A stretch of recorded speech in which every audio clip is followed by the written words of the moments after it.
Thank you.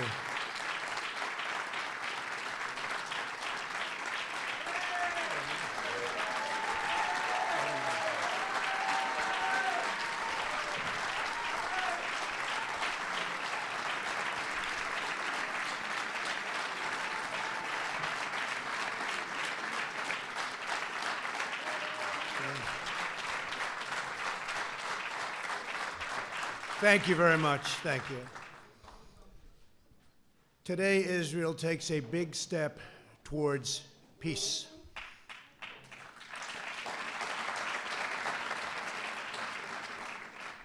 Young people across the Middle East are ready for a more hopeful future, and governments throughout the region are realizing that terrorism and Islamic extremism are everyone's common enemy.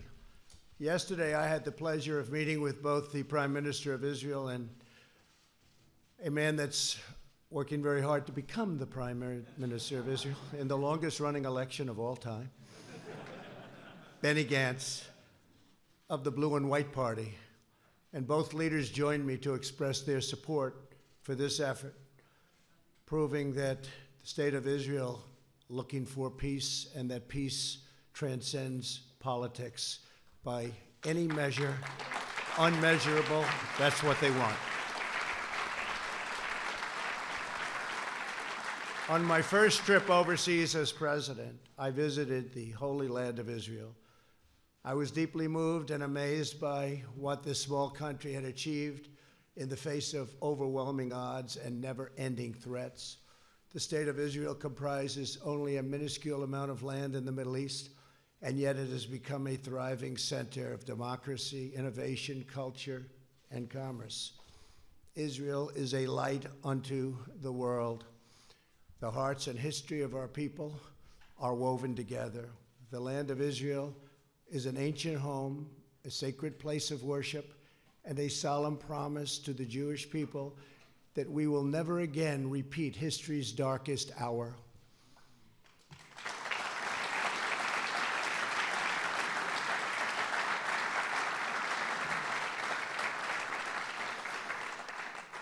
During my trip to Israel, I also met with Palestinian President Abbas in Bethlehem. I was saddened by the fate of the Palestinian people. They deserve a far better life. They deserve the chance to achieve their extraordinary potential. Palestinians have been trapped in a cycle of terrorism, poverty, and violence, exploited by those seeking to use them as pawns to advance terrorism and extremism. I returned from my visit determined to find a constructive path, and it's got to be a very powerful path forward in the Israeli-Palestinian conflict. To further this effort, I also met with President Abbas at the White House. Forging peace between Israelis and Palestinians may be the most difficult challenge of all. All prior administrations, from President Lyndon Johnson, have tried and bitterly failed. But I was not elected to do small things or shy away from big problems.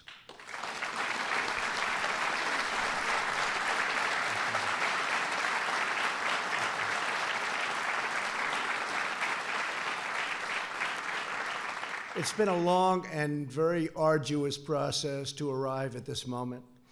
On Sunday, I delivered to Prime Minister Netanyahu my vision for peace, prosperity, and a brighter future for the Israelis and Palestinians. This vision for peace is fundamentally different from past proposals. In the past, even the most well-intentioned plans were light on factual details and heavy on conceptual frameworks. By contrast, our plan is 80 pages and is the most detailed proposal ever put forward by far. As I have seen throughout my long career as a deal maker, complex problems require nuanced, fact-based remedies. That is why our proposal provides precise technical solutions to make Israelis, Palestinians, and the region safer and much more prosperous. My vision presents a win-win opportunity for both sides a realistic two-state solution that resolves the risk of Palestinian statehood to Israel's security. Today, Israel has taken a giant step toward peace. Yesterday, Prime Minister Netanyahu informed me that he is willing to endorse the vision as the basis for direct negotiations, and I will say the general also endorsed, and very strongly, with the Palestinians, a historic breakthrough. And likewise, we have really a situation having to do with a race that is taking place right now. It will end, and we have the support, and it's very important to say this, of both parties and almost all people in Israel. They want peace, and they want peace badly.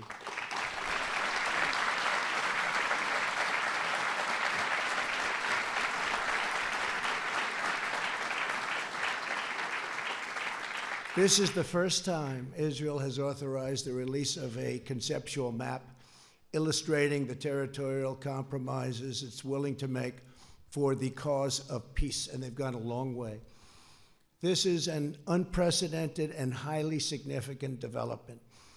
Mr. Prime Minister, thank you for having the courage to take this bold step forward.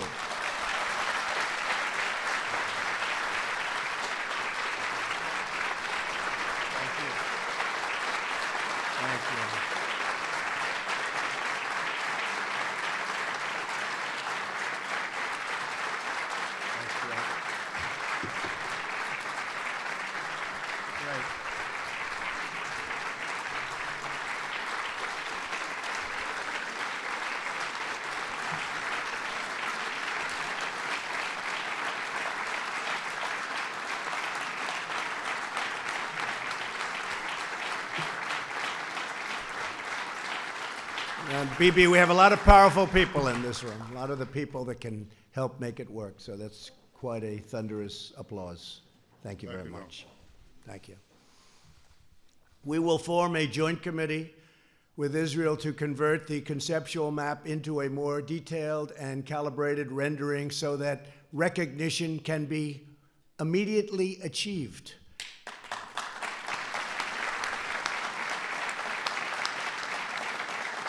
We will also work to create a contiguous territory within the future Palestinian state for when the conditions for statehood are met, including the firm rejection of terrorism.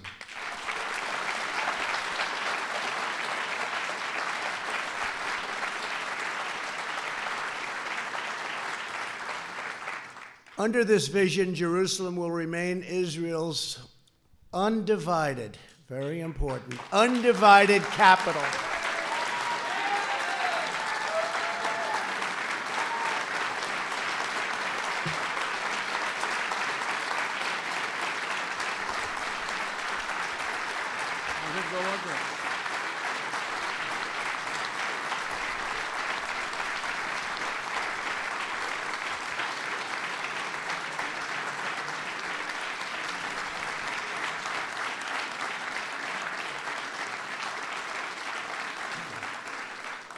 But that's no big deal, because I've already done that for you, right? We've already done that, but that's okay. It's going to remain that way. And the United States will recognize Israeli sovereignty over the territory that my vision provides to be part of the state of Israel. Very important.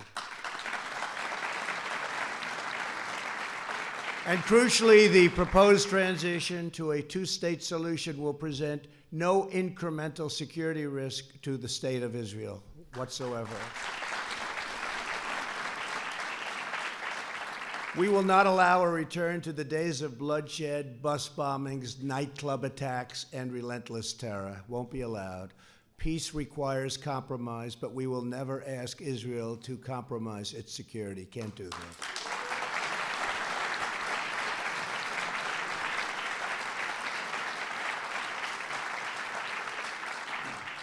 As everyone knows, I have done a lot for Israel, moving the United States Embassy to Jerusalem, recognizing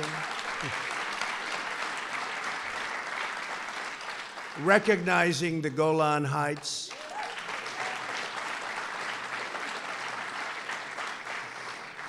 And frankly, perhaps most importantly, getting out of the terrible Iran nuclear deal.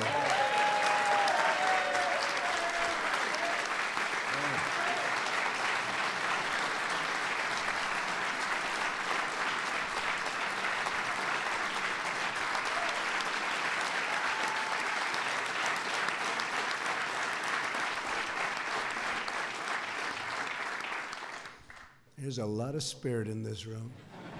It's true. You don't see it often. You don't see it often. Therefore, it is only reasonable that I have to do a lot for the Palestinians, or it just wouldn't be fair. Now, don't clap for that, okay? But it's true. It wouldn't be fair. I want this deal to be a great deal for the Palestinians. It has to be. Today's agreement is a historic opportunity for the Palestinians to finally achieve an independent state of their very own. After 70 years of little progress, this could be the last opportunity they will ever have, and last for a lot of reasons. We'll never have a team like we have right now. We have a team of people that love the United States, and they love Israel, and they're very smart and very, very committed, from your ambassador, David Friedman,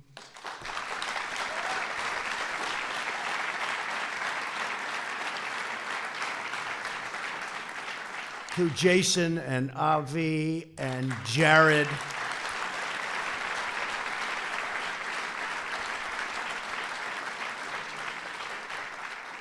and they're all great deal makers, and they also understand the other side, and they want the other side to do well, because that's the sign of a great deal, and they understand that. And I just appreciate all of the hard work you put in, and so many of your other friends, and of course our great Secretary of State, Mike Pompeo. Whoa.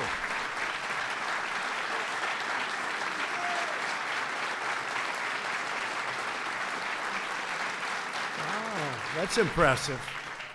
That was very impressive, Mike. That reporter couldn't have done too good a job on you yesterday, right?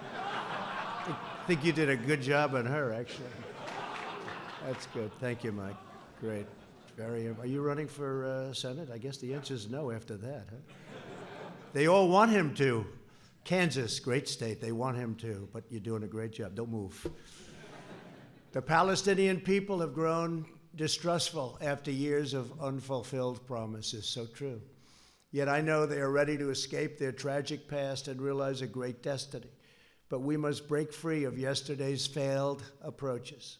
This map will more than double the Palestinian territory and provide a Palestinian capital in eastern Jerusalem, where America will proudly open an embassy.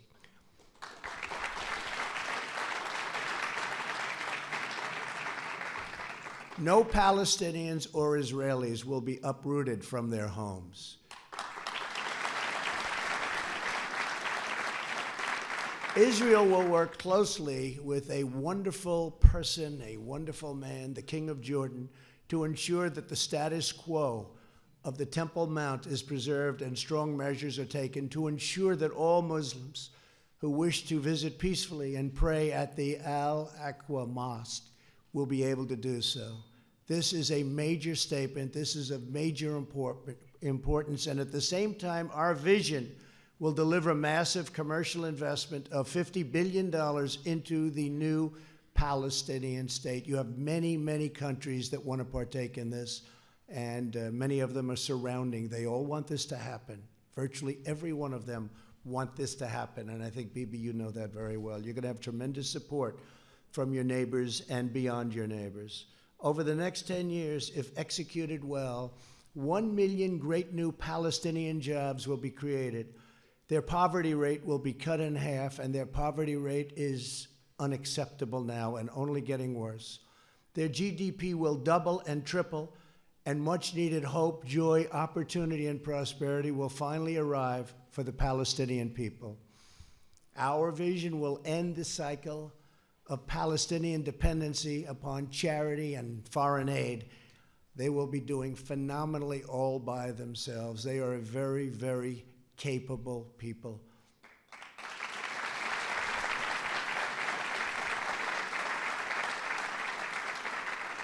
And we will help by empowering the Palestinians to thrive on their own. Palestinians will be able to seize the new future with dignity, self-sufficiency, and national pride. To ensure a successful Palestinian state, we are asking the Palestinians to meet the challenges of peaceful coexistence.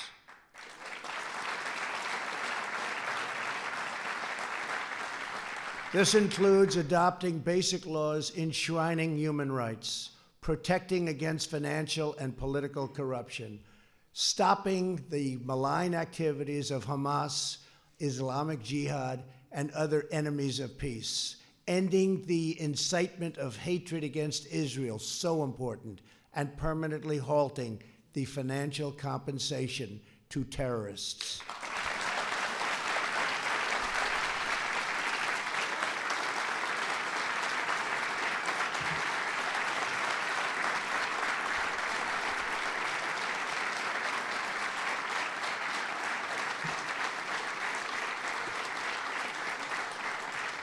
And perhaps most importantly, my vision gives the Palestinians the time needed to rise up and meet the challenges of statehood. I sent a letter today to President Abbas. I explained to him that the territory allocated for his new state will remain open and undeveloped for a period of 4 years. During this time, Palestinians can use all appropriate deliberation to study the deal, negotiate with Israel, achieve the criteria for statehood, and become a truly independent and wonderful state. President Abbas, I want you to know that if you choose the path to peace, America and many other countries, we will be there. We will be there to help you in so many different ways, and we will be there every step of the way. We will be there to help.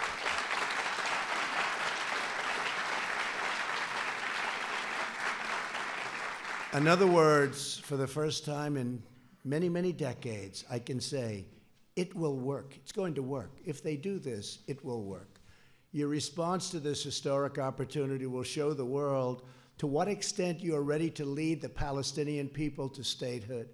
The Middle East is changing rapidly. On my first trip aboard as president, I traveled to Saudi Arabia to discuss our shared priorities with the 54 leaders of the Muslim and Arab countries. I made clear that all civilized nations share the same goals, stamping out extremism, creating opportunity for the region's youth, and we have to take care of the region's youth. The region's youth is growing up with no hope. We have to take care of the region's youth and existing in harmony with one's neighbors. Since that time, immense progress has been made. A growing number of nations have taken strong stands against terrorism and radicalization. You see it.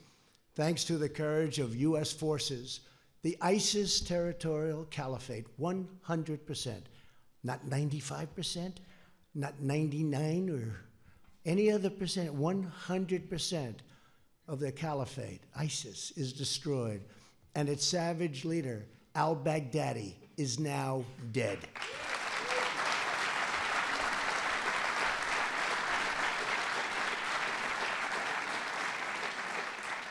And I want to thank, we have some of our great senators and congressmen and women here, and I want to thank you all for the tremendous help. Thank you very much, Jim, Ted, everybody, Steve. Our leader, thank you. Mark, thank you. Great people. These are great people. They work so hard, and they love this country. The Iranian regime is isolated and weakened greatly. We eliminated Qasem Soleimani, the world's top terrorist.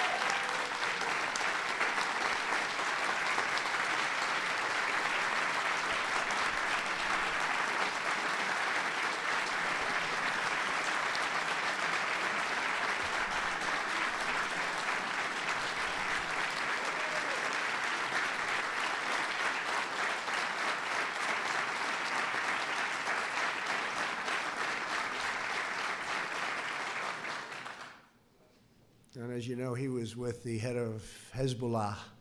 I don't think they were up to anything good. I don't think so. He ran an organization called Jerusalem Liberation Forces and used his hatred, total, severe hatred of Israel as a rallying cry to divert attention from the incompetence and shortcomings of his government. He falsely promoted the sinister notion that a free Jerusalem, we must really be at war with Israel. So to have it free, we have to be at war with Israel. And he said it very, very powerfully. In fact, it's been in this false war that Israel, really, the enemies of peace, have used it. They just used it as an excuse to divide and totally oppress the Middle East.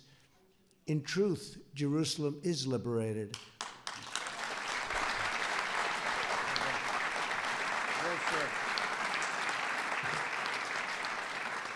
Jerusalem is a safe, open, democratic city that welcomes people of all faiths and all places. It is time for the Muslim world to fix the mistake it made in 1948 when it chose to attack instead of recognize the new state of Israel. It's time.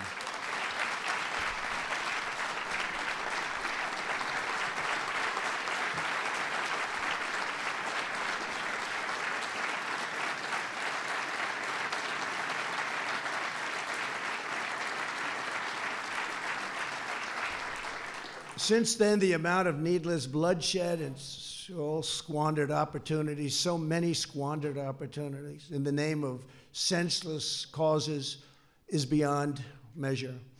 The Palestinians have been the primary pawn in this regional adventurism, and it's time for this sad chapter in history to end quickly, end now. It's never too late for courageous leaders to set a new course, to pursue what is right, to change the future only for the better. America is prepared to work with all parties on our vision. So many other countries are willing, ready, and able to work with us. I've spoken to many of them. I cannot believe the amount of support this morning has. I cannot believe it. I have been called by leaders, Boris called, so many called, and they're all saying, whatever we can do to help, they all want to see it happen.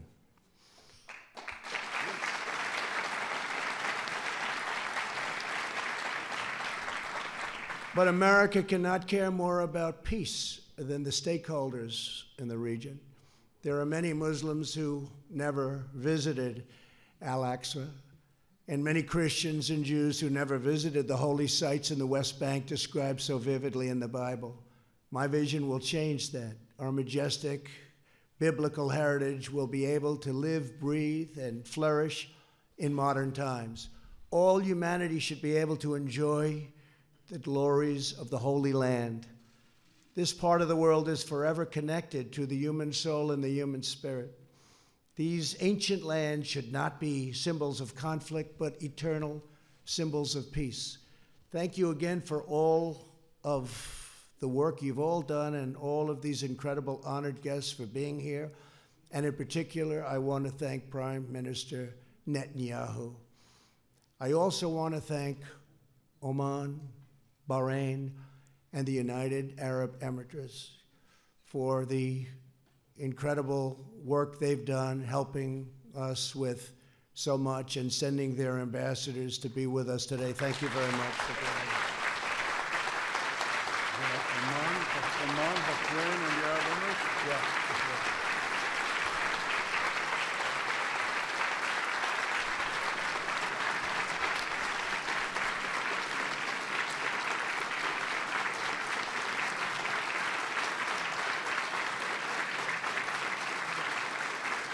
Thank you very much.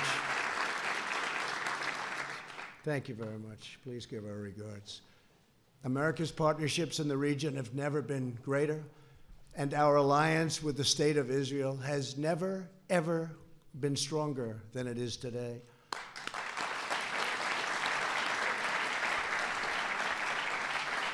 Together, we can bring about a new dawn in the Middle East. And I would now, again, just like to thank everybody and A very special group of people, an incredible group of people. So many have been with us on this journey right from the beginning, and we're getting there. They say it's the toughest deal ever to make. In business, when I have a tough deal, people would say, this is tougher than the Israelis and the Palestinians. They used it as an excuse, meaning that was always the standard. Actually, there's nothing tougher than this one, but we have to get it done. We have an obligation to humanity to get it done.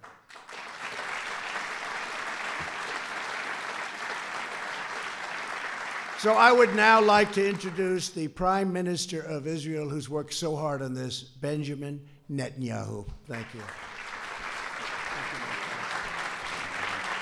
Great speech. Thank you.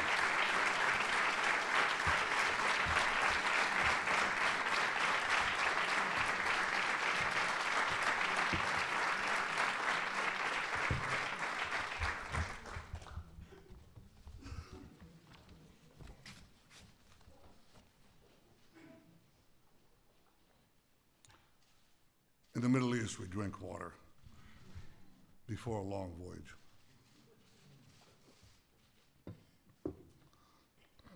This is an extraordinary voyage. President Trump, Donald, I'm honored to be here today, along with my wife, Sarah, Minister Yariv Levin, Ambassador Ron Dermer. Ron, thank you for everything you've been doing.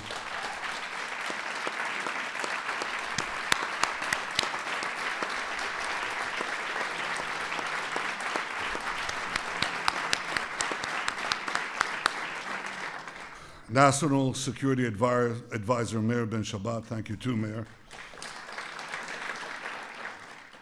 And our entire delegation. We are honored to be here with you, Mr. President, with Secretary of State Mike Pompeo. We applaud you, Mike. Secretary of the Treasury Steve Mnuchin, National Security Advisor Robert O'Brien, America's UN Ambassador Kelly Craft, Jared Kushner and Ivanka, it's good to see you both.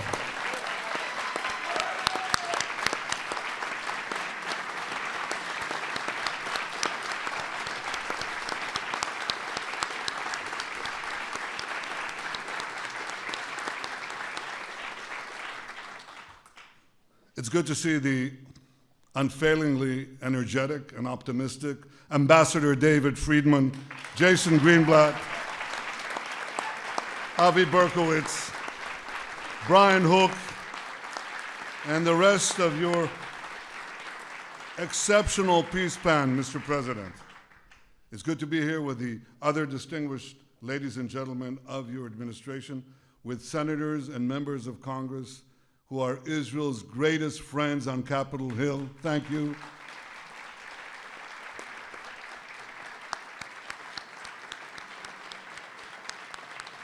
Thank you.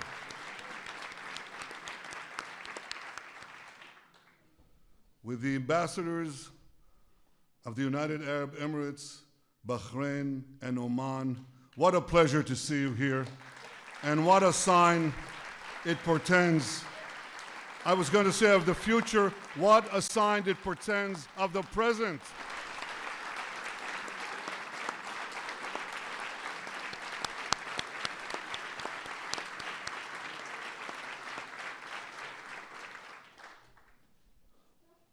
To all of you and to the many other distinguished guests who are here today,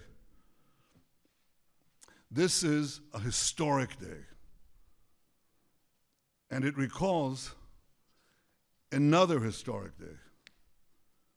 We remember May 14th, 1948, because on that day, President Truman became the first world leader to recognize the state of Israel after our first Prime Minister, David Ben-Gurion, declared our independence. That day chartered a brilliant future. Mr. President, I believe that down the decades, and perhaps down the centuries, we will also remember January 28th, 2020, because on this day, you became the first world leader to recognize Israel's sovereignty over areas in Judea and Samaria that are vital to our security and central to our heritage.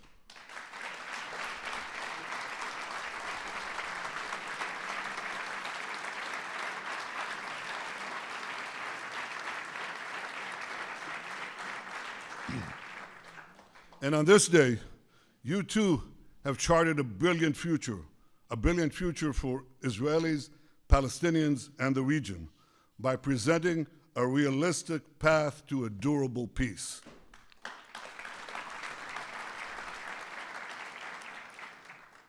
Since the moment of its birth, Israel has yearned for peace with our Palestinian neighbors and peace with the broader Arab world.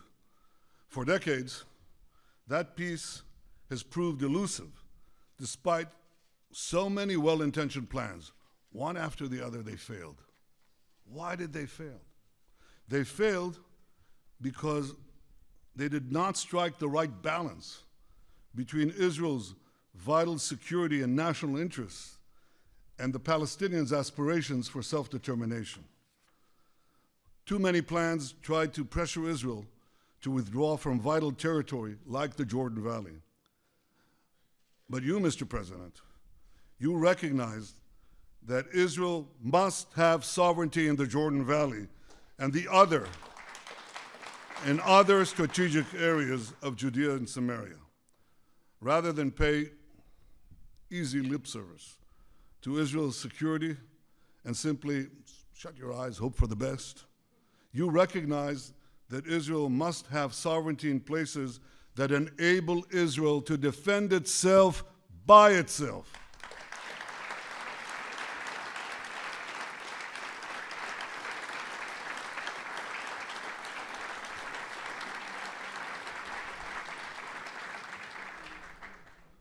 For too long, far too long, the very heart of the land of Israel, where our patriarchs prayed, our prophets preached, and our kings ruled, has been outrageously branded as illegally occupied territory.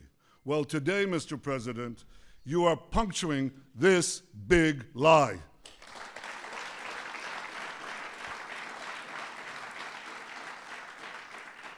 You are recognizing Israel's sovereignty over all the Jewish communities in Judea and Samaria, large and small alike.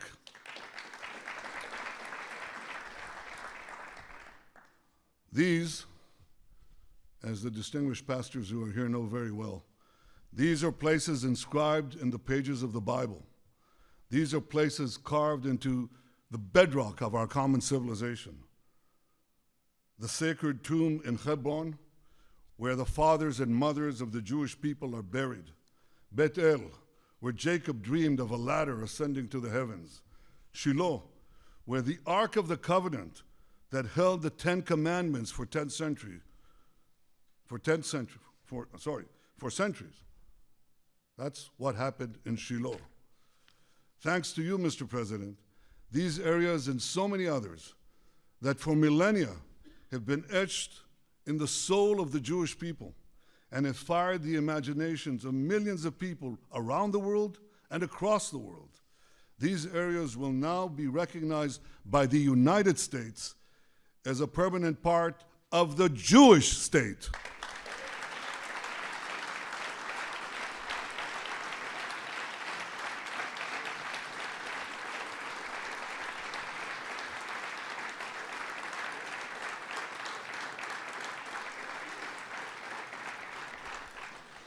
Mr. President, because of this historic recognition, and because I believe your peace plan strikes the right balance where other plans have failed, I've agreed to negotiate peace with the Palestinians on the basis of your peace plan.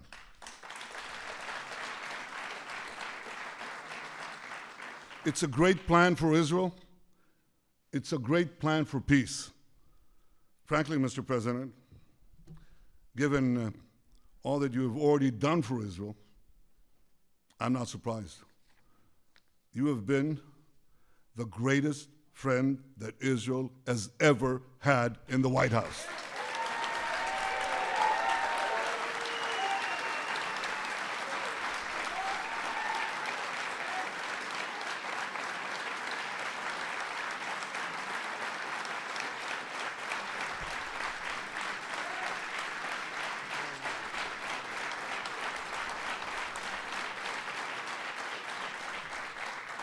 Frankly, though we've had some great, outstanding friends in these halls, it's not even close. Your historic decisions to recognize Jerusalem as Israel's capital, to recognize Israel's sovereignty over the Golan Heights, to reaffirm Israel's legal claims in Judea and Samaria, to stand up to Iran, to pull out of that dangerous Iran deal, to confront is not the word, to eliminate Qasem Soleimani, to support and encourage unbelievable cooperation between Israel and the United States in the military and strategic and intelligence fields. All this bear testament to the friendship and depth of your leadership and commitment to Israel. From our very first meeting here in the White House 3 years ago, you repeatedly made clear your commitment to help Israel achieve peace with the Palestinians and peace with the rest of the Arab world.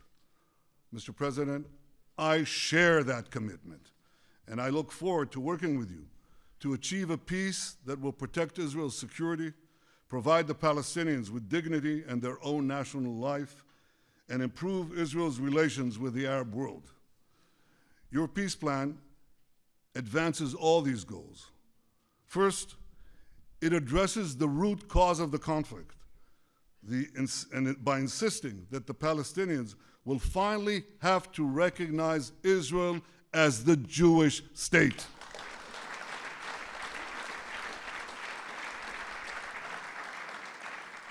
Second, it stipulates that Israel will retain security control in the entire area west of the Jordan River, thereby giving Israel a permanent eastern border to defend ourselves across our longest border. This is something we've longed to have. We now have such a recognized boundary. Third, your plan calls for Hamas to be disarmed and for Gaza to be demilitarized.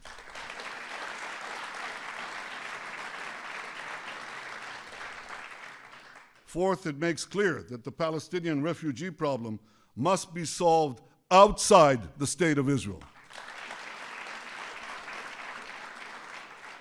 Fifth, it calls for our ancient capital, Jerusalem, to remain united under Israel's sovereignty.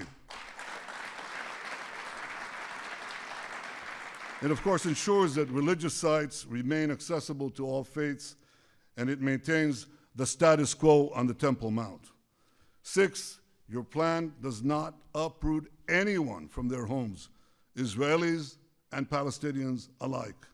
Instead, it proposes innovative solutions whereby Israelis will be connected to Israel and whereby Palestinians will also be connected to one another.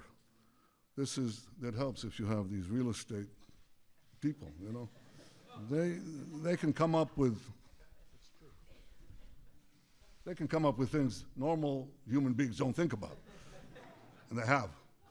Mr. President, Israel wants the Palestinians to have a better life. We want them to have a future of national dignity, prosperity, and hope. Your peace plan offers the Palestinians such a future. Your peace plan offers the Palestinians a pathway to a future state. I know that it may take them a very long time to reach the end of that path. It may even take them a very long time to get to the beginning of that path. But if the Palestinians are genuinely prepared to take that path, if they're genuinely prepared to make peace with the Jewish state, and if they agree to abide by all the conditions you have put forward in your plan, Israel will be there. Israel will be prepared to negotiate peace right away.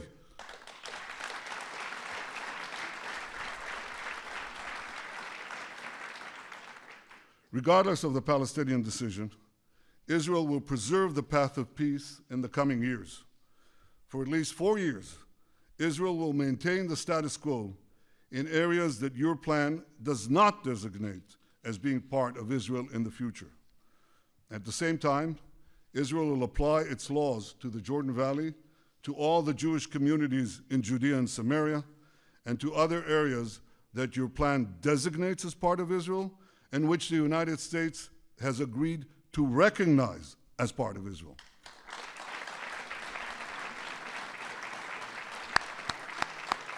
I like that.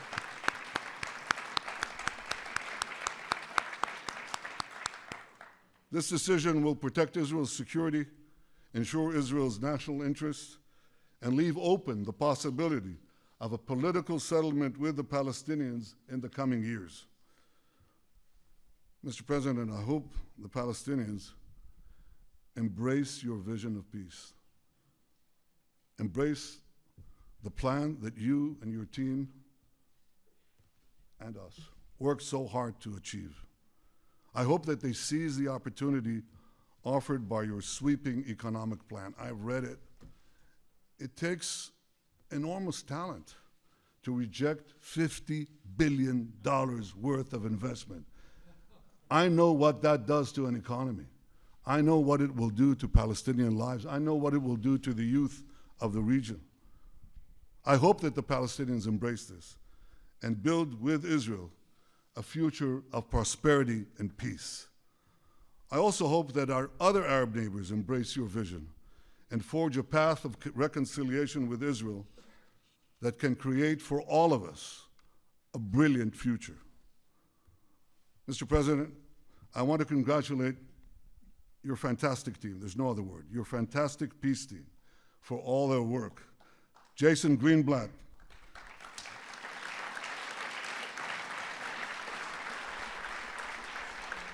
thank you, Jason, for the terrific job you did as America's peace envoy for nearly 3 years. Avi Berkowitz, thank you for stepping out. Thank you, Avi, for stepping out from your important behind the scenes role and ably working in those past few months to get this plan done. Ambassador David Friedman, thank you, David.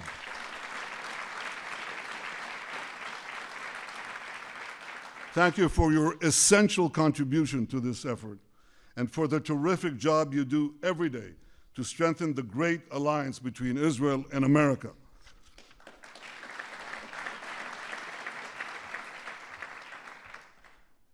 And Jared Kushner, without your wisdom, your persistence, your resolve, this day would have never come.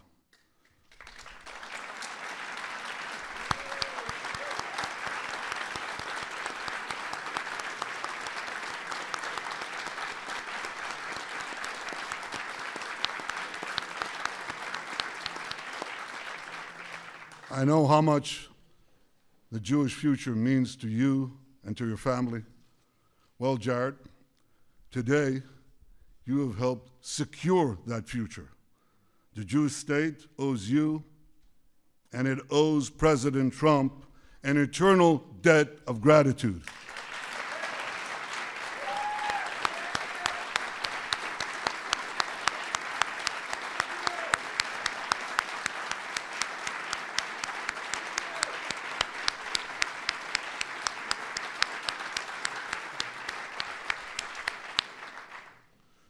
Mr. President, on that historic day of May 14th, 1948, both David Ben-Gurion and President Truman had a fateful decision to make.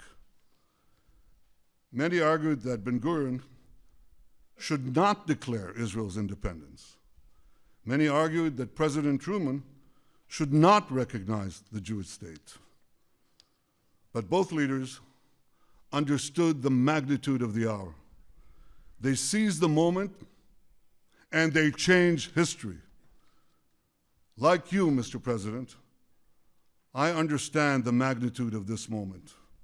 With you, Mr. President, I'm prepared to seize the moment and change history. I know that there'll be opposition. There's always opposition. I know there'll be many obstacles along the way, much criticism. But we have an old Jewish saying, if not now, when? And if not us, who? Im lo achshav, matai? Im lo anachnu, az mi? Mr. President, your deal of the century is the opportunity of the century. And rest assured, Israel will not miss this opportunity.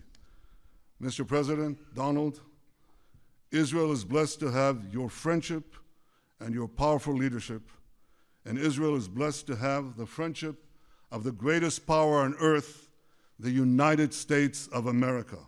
May God bless America, may God bless Israel, and may God bless us all with security, prosperity, and peace. Thank you.